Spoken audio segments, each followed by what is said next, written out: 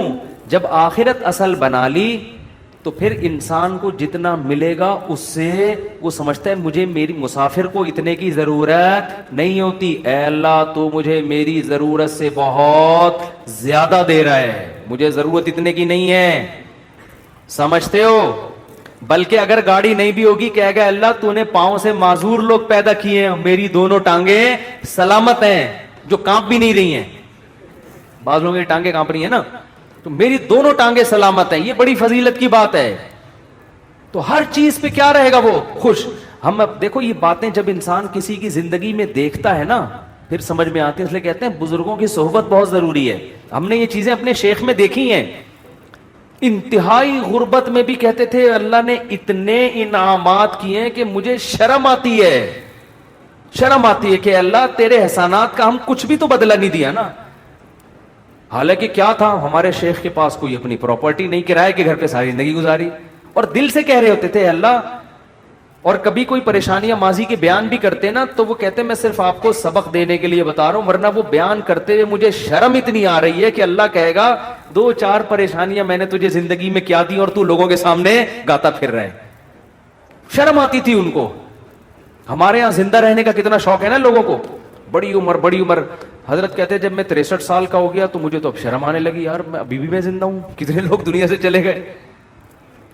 اب ایسا نہ ہو کسی بوڑھے کو جا کے آپ کہیں کہ آپ کو شرم آنی چاہیے, یہ تو بڑی بدتمیزی کی بات ہوگی. بوڑھوں کے لیے دعا کریں اللہ ان کو اور زیادہ لمبی عمر دے, کیونکہ جب آپ 63 کے ہوگے آپ کو شرم ورم نہیں آئے گی, آپ کہوگے یار کسی طرح بچ جاؤں میں, اور کوشش بھی کرو ان کو بچانے کی. کیونکہ بعض بیوقوف ہوتے ہیں, ہمارے ایک رشتے دار نے جا کے ہمارے نانا سے بول دیا کہ اتنی لمبی عمر سے اللہ نے پناہ مانگی ہے, وہ 99 سال کے ہو گئے تھے. تو ہم نے کہا بھائی کم بخت یہ ان کے سامنے کہنے کا تھوڑی ہے, اتنی لمبی عمر سے اللہ نے پناہ مانگی. تو جعل اللہ غناہ فی قلبی, اللہ اس کی طبیعت میں کیا پیدا کر دے گا غنا. جب ملے گا لوگوں سے, لوگ کہیں گے اپنا گھر ابھی تک نہیں بنایا, کہہ رہے یار بنایا تو وسیم بھائی نے تھا, رہ کون رہا ہے, میں ایسا انجوائے کر رہا ہوں. نل کے توڑو, دیواروں کو نیلا پیلا کرو, کرایہ دار جو واٹ لگاتے ہیں, بچوں نے وائٹ بورڈ بنایا ہوتا ہے دیواروں کو, کیلیں ٹھوکو اس میں ایسی کی تیسی کر کے, جب زیادہ غصہ آئے وہ نکال دے تو نکل کے دوسرا لے لو, کرائے پہ تو ہر جگہ گھر مل جاتے ہیں. تو وہ خوش رہے گا, خوش. اور آپ نے دوسرا انعام کیا بتایا, جعل اللہ غناہ فی قلبی وجمع له شملا, ساری ٹینشنیں اللہ جمع کر کے ایک پوٹلے میں بند کر دیں گے, اس کو بتا دیں گے تیری یہ 2-4 ٹینشنیں, اس سے زیادہ دنیا کے غم بھی اس کے 2-4 ہی ہوں گے, اس سے زیادہ نہیں ہوں گے. ایک کمانے کو غم ہوگا جو میرا بیان سنتا ہے میری شادی ہو جائے, بس ٹوٹل غم, ٹوٹل پوٹلے میں یہ 2-4 ہی غم ہیں اس کے. دنیا دار آدمی کے غم ایک تو بہت بڑا پورٹل ہے اور وہ بھی کیا ہے, بکھرا ہوا ہے, اور اس کے 2-4 اگر ہوں گی بھی تو وہ ایک پورٹلے میں جمع لہو, اللہ اس کو کیا کر دے گا, جمع. یار بس ابا بیمار ہیں اور کوئی خواہش نہیں ہے, ابا ٹھیک ہو جائیں. خواہشات کیا ہو جاتی ہیں, محدود, زیادہ لمبی چوڑی خواہشات ہیں ہی نہیں دنیا میں, مسافر خانہ ہے بھائی. وجمع له شملا, اور آپ نے فرمایا وآتته الدنیا وہی راغما, پہلے والے کی حالت کیا تھی, سب کچھ کر لیا, اچھی پھر بھی نہیں لگ رہی, وہی تھا نا, ملا پھر بھی نہیں. فرمایا اس کے پیچھے دنیا آئے گی, ناک رگڑتے ہوئے ذلیل ہو کے آئے گی, یہ دنیا کو لفٹ نہیں کرائے گا. اس حدیث کا مطلب سمجھنا ہے نا, اہل اللہ کی زندگیاں دیکھو, ہم نے دیکھی ہیں. ایسے رزق کے دروازے کھلتے تھے ان کو. ہمارے حضرت کے پاس جب نوٹوں کی گڈیاں آتی تھی نا, جب رزق کے دروازے کھلے, حضرت سے گنا نہیں جاتا تھا, کیونکہ حضرت کا ٹائم بڑا قیمتی تھا. گنتے تھے یار یہ کیا مسئلہ ہے یار, کئی دفعہ نا 2-3 نوٹ گن لیتے تھے, پھر کہتے تھے بس وہ دے دینا جتنے بھی ہیں. اور آپ کے پاس آئے بیٹھ کے یوں کر کے نا 6 دفعہ تھوک لگا کے, یار یہ پھر لائٹ میں دیکھ رہے ہیں, ہمارے محلے میں ایک بندہ رہتا تھا, کوئی اس کو جانتا نہیں ہے, بہت پرانی بات ہے اس لیے غیبت نہیں آئی. وہ اتنا کنجوس دکاندار تھا, اس کا نام بنیا رکھا ہوا تھا لڑکوں نے. اس وقت چمنی اٹھنی بھی چلتی تھی, چمنی چارہ نے 1 روپے کا 1/4. ہمیں یاد ہے ہم کوئی چیز خریدنے آتے نا چمنی, تو وہ چارہ نے کو نا یوں کر کے دیکھ رہا ہوتا تھا کہ نقلی تو نہیں ہے. ابے چارہ نے کہاں سے کوئی نقلی چھاپے گا یار, اتنا دیکھ رہا ہوتا تھا یوں کر کے نا اس کو. اس کا نام لڑکوں نے رکھ دیا تھا بنیا, ٹھیک ہے نا. تو ایسا دل میں ہوس, ایسی ہوس, گن رہے ہیں بیٹھ کے بار بار. تو ہم نے دیکھا ہے, تو نبی نے فرمایا آتا تو دنیا, دنیا اس کے پاس آئے گی اور یہ استغنا کے ساتھ, وہی راغمہ, یہ دنیا کے پیچھے ناک نہیں رگڑے گا, دنیا اس کے پیچھے ناک رگڑے گی, ذلیل ہو کے آئے گی اس کے پاس, اور یہ لفٹ نہیں کرائے گا, محبت نہیں دے گا اس کو. اکرام تو کر لے گا, عزت تو دے دے گا کہ بھئی آ رہی ہے آنے دو, محبت نہیں کرے گا اس سے. وہ بھائی ہم فانا چیزوں سے دل نہیں لگاتے. پلاٹ مل گیا بحریہ ٹاؤن میں, اچھی بات ہے ماشاءاللہ, نہیں ملا کوئی بات نہیں, اور مل گیا زیادہ تھوڑی دل لگانا ہے اس کو لفٹ تھوڑی کرانی ہے زیادہ, ہر وقت اسی پر. آپ کو پتہ ہے میرے 3 پلاٹ ہیں بحریہ ٹاؤن میں, آپ کو پتہ ہے میرا گھر بن گیا ہے, آپ کو پتہ ہے یہ ہے, آپ کو پتہ ہے وہ ہے, ہر وقت پاگلوں کی طرح چیخ رہے ہوتے ہیں.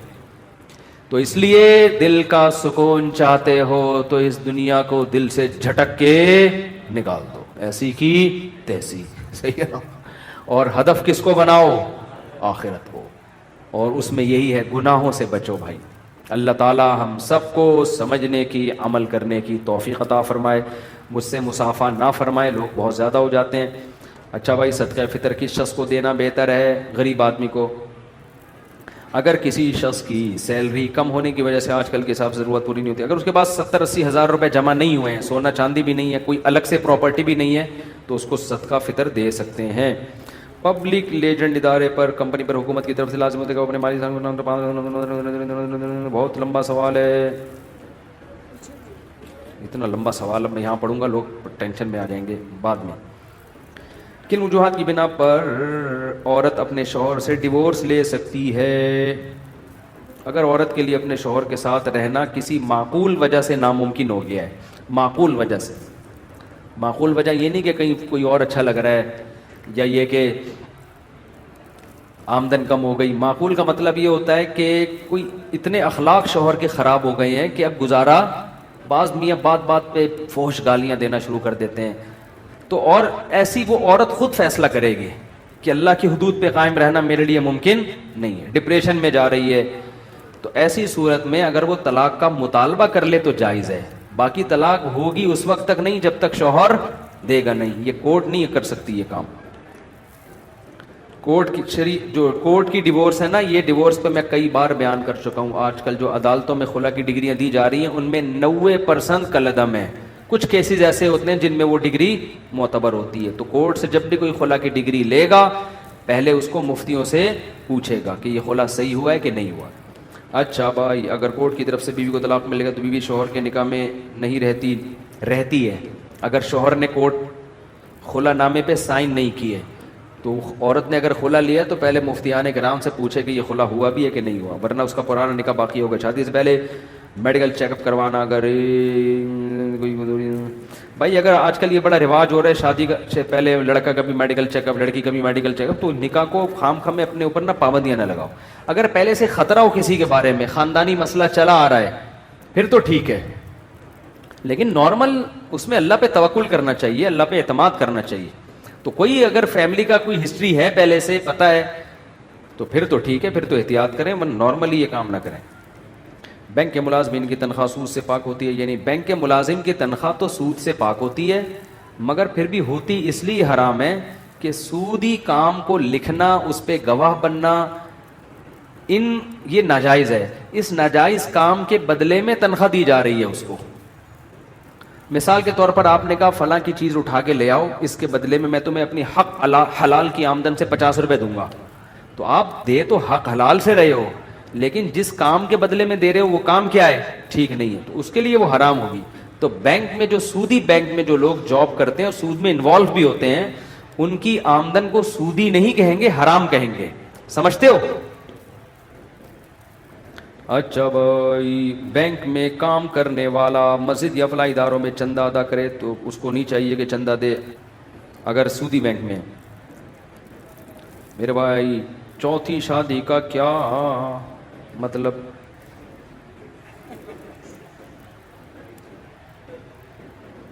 انہوں نے کوئی اپنا پرسنل مسئلہ ہے، یہ کوئی پرسنل ہے بیچارہ، کوئی اس کو کوئی مل نہیں رہی۔ میں صدقہ اور زکوٰۃ دونوں دیتا ہوں، کیا صدقہ کم کر کے زکوٰۃ میں، بعد میں پڑھوں گا، اتنا لمبا چوڑا خط ہے کیا لکھا ہوا ہے، کیا صدقہ کم کر کے زکوٰۃ دے دیا کروں؟ جی ہاں، زکوٰۃ، صدقے میں زکوٰۃ کی نیت کر لیں احتیاطاً، تاکہ کوئی کمی بیشی ہوئی ہو تو وہ پوری ہو جائے۔ فطرہ دوبارہ دینا ہے، پہلے کشمکش سے، اچھا کشمش سے کم دیا تھا، کشمش سے دیا تھا، اب کسی اور چیز سے دے دوں، سبحان اللہ، 6 دفعہ دے دیں آپ، ایک دفعہ دینا فرض ہے، باقی دیتے چلے جائیں۔ ہر مہینے میں صدقہ نکالتا ہوں، کیا یہ صدقہ ان مدرسے کے محتمم کو بھی دے سکتا ہوں جن سے مجھے دنیاوی فائدہ بھی ہو؟ بھئی ایسی جگہ جائیں جہاں دنیاوی مفاد نہ ہو، تاکہ ثواب بالکل خالص رہے۔ مدارس کو دیا کرے زکوٰۃ، جو صحیح مدرسے ہیں۔ میری 5 بیٹی اور 1 بیٹا ہے، دعا کریں اللہ ان کے نصیب اچھے رہے اور صحت میں، دل سے دعا ہے جی۔ میری 2 ماں کا،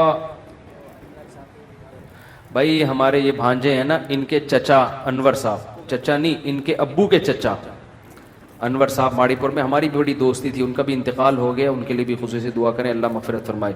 میرا 2 ماہ کا بھتیجا بیمار ہے، رات بھر روتا ہے، دعا کریں اللہ تعالیٰ شفا دے، دل سے دعا ہے جی۔ دیکھو مائیں کو بچے جب تنگ کرتے ہیں نا، روتے ہیں، ٹینشن دیتے ہیں، تو ماں مایوس نہ ہوا کرے، اس پہ بہت اجر ملتا ہے۔ مسلمان ماں جب بچہ پالتی ہے نا، تو اپنی اولاد سمجھ کے تو پالے، اللہ کی مخلوق سمجھ کے پالے۔ علماء کہتے ہیں ایک ایک قطرہ جو دودھ پلاتی ہے نا ماں، ہر گھونٹ پہ اللہ ماں کو نیکیاں دیتا ہے، ہر گھونٹ پہ۔ حالت حمل میں عورت کی موت ہو جائے تو یہ شہادت ہے، کیوں؟ اس نے اللہ کی مخلوق کو پیٹ میں اٹھایا تھا جننے کے لیے، اور یہ اس کی موت کا ذریعہ بنی۔ تو ہمارے نبی نے تو اس پہ بڑے فضائل سنائے ہیں۔ آج عورتیں مصیبت پیدا ہو گیا، کم بخت اور کم ٹینشن تھی، ایک عذاب بھی، اور پھر منع کے ابا کو ڈانٹ رہی ہوتی ہیں۔ ایک پہلے ٹینشن کم تھی، جو ایک عذاب پھلتر کی طرح لگا دیا، اس کو پکڑا نہیں، پکڑ اس کو، اور پھر بچوں کو ڈائلاگ، تیرے منہ توڑ دوں، تیرے دانت توڑ دوں، اللہ کرے تیری زبان کاٹ دوں میں، ایسے کہہ رہی ہوتی ہے نا۔ اللہ کرتا ہے، میرا دل چاہتا ہے کہ تیری زبان کاٹ دوں میں، تیرا گلا دبا کے تجھے مار دوں۔ پھر بچہ، پھر لگائیں گے تھپڑ، وہ اور چیخے گا، پھر اور تھپڑ لگائیں گے اور چیخے گا، پھر کہیں گے کم بخت رک تو رہا ہی نہیں ہے، پھر کوشش کریں گی پیار کرنے کی، اس طرح چپ ہو جا۔ تو بچے ہوتے ہیں غیر مقلد، حقیقت ہے، وہ کیا کہتے ہیں، دلیل سمجھنے کی طاقت ہوتی نہیں ہے، اور مانگتے کیا ہے، دلیل۔ ان کو آپ شرافت سے کوئی بات سمجھاؤ، ان کی کھوپڑی میں نہیں آتا۔ وہ بس وہی ہے کہ ہمارے حضرت فرمایا کرتے تھے کہ انسان شروع میں غیر مقلد ہوتے ہیں، بچہ جب ہوتا ہے، پھر وہ دیوبندی بنتا ہے جب بڑا ہوتا ہے۔ دیوبندی میں یہ ہوتا ہے کہ ہاں بھائی ہمیں تو اللہ نے علم نہیں دیا، لیکن تھوڑا اس میں یہ کرنٹ ہوتا ہے کہ بھائی ہم ایسا مقلد بھی نہیں بننا کہ بس جو مرضی بولتا رہے، ایسے بدعتوں میں بھی نہیں آنا۔ پھر جب عمر زیادہ ہوتی ہے تو پھر وہ براڈ مائنڈ، اب سب ٹھیک ہے جانے دو یار، تو وہ کیا بن جاتا ہے، وہ بریلوی بن جاتا ہے۔ پھر کہتا ہے یار یہ بھی 40واں بھی ٹھیک ہے، تیجا بھی ٹھیک ہے، یعنی وقت کے ساتھ ساتھ نا اس کا ظرف تو کرنٹ کم ہونا شروع ہوتا ہے اور ظرف بڑا ہونا۔ وہ پھر وہ کہتا ہے جوڑ پیدا کرو یار، وہ بھی ٹھیک ہے اور یہ بھی ٹھیک۔ شروع میں کرنٹ بہت ہوتا ہے، تو بچے بھی ایسے ہی ہوتے ہیں، مانتے نہیں کسی کی بات۔ تو ماؤں کو چاہیے، یہ جو بچوں کی ٹینشن ہے یہ ثواب کی چیز ہے، اللہ آپ کے گناہ معاف کر رہے ہیں۔ بچے نمازوں میں تنگ کرتے ہیں، نماز نہیں پڑھنے دیتے۔ مجھے یاد ہے ہماری چھوٹی بچی، ہم نے افطاری کا دسترخوان لگایا، میرے گھر والوں نے پورا دسترخوان بچھا کے شربت مربت لا کے پورا تمیز سے، بچی اس میں فروٹ چاٹ میں بیٹھ گئی۔ وہ چھوٹی بچی تھی، وہ دیکھ نہیں رہی کہ پیچھے وہ سمجھ رہی کرسی ہے۔ اب ماؤں کو تو غصہ آتا ہے نا، ہمیں ہنسی آتی ہے، ہمیں تو بچوں فروٹ چاٹ میں وہ مزہ نہیں ہے جو بچوں کی ایسی حرکتوں میں مزہ ہے۔ لیکن عورتیں کہتی ہیں مرد پالتے نہیں ہے نا، ان کو یار ہے، پال کے دیکھو تو پتہ چلے گا۔ تو لیکن جو ٹینشن بچے دیتے ہیں بھائی، اس ٹینشن میں ثواب ملتا ہے، گناہ معاف ہوتے ہیں۔ نماز میں تنگ کر رہے ہیں، پڑھتے رہے نماز، ان کو گھومنے دیں دائیں بائیں، جو مرضی کر رہے ہیں کرنے دیں۔ تو چھوٹے چھوٹے, کل ہماری وہ چھوٹی بچی نہیں چھٹانکی جس کی میں نے زیارت کرائی تھی, اذان ہوئی فجر کی, ایک دم اس نے ہاتھ اٹھا لیا نا, ایسا اچھا لگ رہا ہوتا ہے. پھر اس نے دیکھا بھائی سب دوپٹہ لے لیتے ہیں, تو سر پہ ہاتھ رکھ لیا اس نے, ایسے کر ایسے ہاتھ رکھ لیا یوں. تو بچوں کو تو جو بڑوں کو دیکھتے ہیں وہ کرتے ہیں, تو یہی تو بچوں کی رونق ہے گھر کے اندر. تو عورتوں کو چاہیے ان بچوں کو ثواب سمجھ کے پالا کریں. اس پہ حضرت مریم نے حضرت عیسیٰ کو پالا تھا نا, کیسا اللہ نے ان کا قرآن میں تذکرہ کیا ہے. اگر وہ کہتی ہیں اللہ نہیں مجھے نہیں چاہیے اولاد, تو نے بغیر شوہر کے بھی دے دی پھر بھی نہیں چاہیے مجھے. ایکچولی جیسے آج کل عورتیں کر رہی ہوتی ہیں, اصل میں یہ بچے اور یہ ہسبینڈ یہ پرانے, ایکچولی ایجوکیشن پہلے کمپلیٹ ہو جائے, پھر ہم نے کنٹری کے لیے پھر یہ کرنا ہے, پھر ہم نے یہ کرنا ہے, پھر میں ایجوکیشن کے لیے یورپ جاؤں گی, پھر میں امریکہ جاؤں گی, پھر میں وہاں یہ کروں گی, پھر وہاں کروں گی, سب کچھ کر لیا, اب مجھے فون کرتی ہے کوئی رشتہ ہی نہیں کر رہا. میں کہتا ہوں بھائی جب آپ کی شادی کی عمر تھی تو آپ نے قوم کے لیے قربانیاں دیں, اب قوم آپ سے شادی کی قربانی نہیں دے گی, کیونکہ قوم کو بیوی چاہیے, کسی کی نانی. بولو, مجھے اچھا نہیں لگ رہا یہ جملہ کہنا, لیکن خواتین کو غیرت دلانے کے لیے, میں کسی کا مذاق نہیں اڑا رہا, غیرت دلانے کے لیے. اب بیچاری کسی کی عمر زیادہ ہو گئی ہے تو بھی کر لینی چاہیے شادی اس سے, لیکن لڑکے کہاں کرتے ہیں. مرد سب سے پہلے بیوی میں عورت میں اٹریکشن دیکھتا ہے, کہہ رہا ہے ایجوکیشن بھی ہے وہ دوسرے درجے میں, اور یہ اس کو حق بھی ہے, اس کو اللہ نے منع تھوڑی کیا ہے. وہ کہے گا یار میں ڈاکٹر سے کروں اور وہ اس عمر میں مجھ سے اتنی بڑی ہو, وہ تو میں نے ڈاکٹر کو مارکیٹ میں کم تھوڑی ہے, علاج کرانا ہوگا پڑوس میں چلا جاؤں گا کلینک میں. لیکن میڈیا یہ بات عورتوں کو سمجھا نہیں رہا ہے کہ لڑکی کے لیے سب سے پہلے اس کا گھر بسانے کی فکر کرو, ایجوکیشن بھی کراؤ مگر وہ اس کے بعد ہے. تو یہی مسئلہ ہو رہا ہے آج کل. مغرب کی مغرب افطار کے 10 منٹ بعد ہوتی ہے, کیا آپ صلی اللہ علیہ وسلم صحابہ کرام میں بھی یہ عمل تھا؟ ہم نے سنا ہے کہ جو لوگ مغرب ہو جاتی ہے, بھائی ایسا ہی ہوتا تھا. اب ظاہر ہے کچھ افطار نبی صلی اللہ علیہ وسلم نے حکم تو نہیں دیا نا کہ فوراً ایک کھجور کھاتے ہی نماز پڑھ لو, تو سہولت ہے. اس میں 2 طریقے ہو سکتے ہیں, یا تو ایک کھجور سے افطار ہو اور فوراً مغرب کی نماز ہو, پھر جا کے آپ کھانا کھا لیں. بعض علاقوں میں یہ طریقہ رائج ہے, بعض گاؤں دیہاتوں میں ہم نے دیکھا ہے مسجد میں ہی لوگ آتے ہیں, کھجور کھایا, نماز پڑھے اور پتلی گلی سے نکل لیے. اور دوسرا طریقہ پھر یہ ہے کہ افطار میں تھوڑا ٹائم دیا جائے, کیونکہ کرتے ہی نہ ادھر کا رہتا ہے نہ ادھر کا رہتا ہے. یار 5 منٹ کا ٹائم دیا, 2 نوالے لیے, اور ایسے دسترخوان کو نا حسرت سے دیکھتا ہوا جا رہا ہوتا ہے کہ یار کیا کر رہی ہے میرے ساتھ نا ظلم.